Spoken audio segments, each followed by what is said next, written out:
दिनों पहले, ये पिछले 1-2 दिनों में कुछ बहुत अशोभनीय मैसेजेस मुझे आए, कुछ ऐसे मैसेजेस आए जिनमें मेरी खुद की माँ के बारे में बहुत अभद्र भाषा का इस्तेमाल किया गया।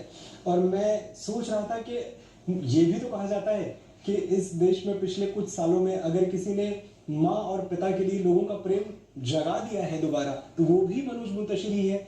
बहुत क्षणिक तौर पे लोग जजमेंट ले लेते हैं। मैं जहां भी जाता हूं मुझे सबसे ज्यादा स्नेह इस देश की माओं का, इस देश के पिताओं का मिलता है।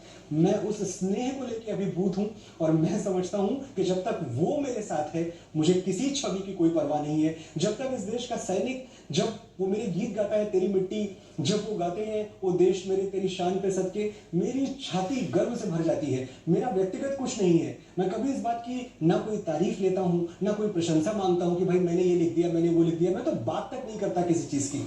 लेकिन जब ये चीजें मेरी लेखनी से, मेरी टेबल से निकल के पूरी दुनिया तक पहुंचती हैं और उनको शिरोधार्य किया जाता है, मुझे बहुत अच्छा लगता है।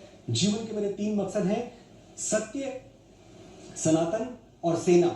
मैं इन तीनों की आराधना करता हूं, मैं इन तीनों की भक्ति करता हूं और मैं ये भक्ति करता रहूंगा। मेरी छवि अच्छी हो, मेरी छवि बुरी हो, मुझे फर्क नहीं पड़ता।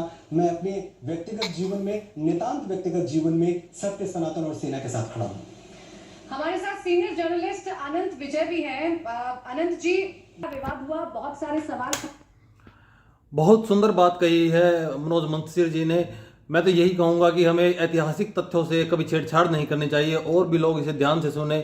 जो भी लोग, रामायण हमारे लिए बहुत ही पूजनीय है, बहुत ही आदर्श है हमारे समाज के लिए, तो रामायण के डायलॉग्स को छेड़ना बिल्कुल गलत है, कदाचित गलत है और आगे भी इस तरह का काम नहीं होना चाहिए। सेंसर बोर्ड को भी इसके लिए विशेष ध्यान रखना चाहिए कि हिंदू सभ्यता का, हिंदू सनातन संस्कृति का अपमान किसी तरह ना हो। जिस तरह के डायलॉग्स लिखे गए थे, मनोज मुंतशिर जी ने कहा है कि वो शीघ्र ही बदल दिए जाएंगे। मैं धन्यवाद अदा करता हूं मनोज मुंतशिर जी का।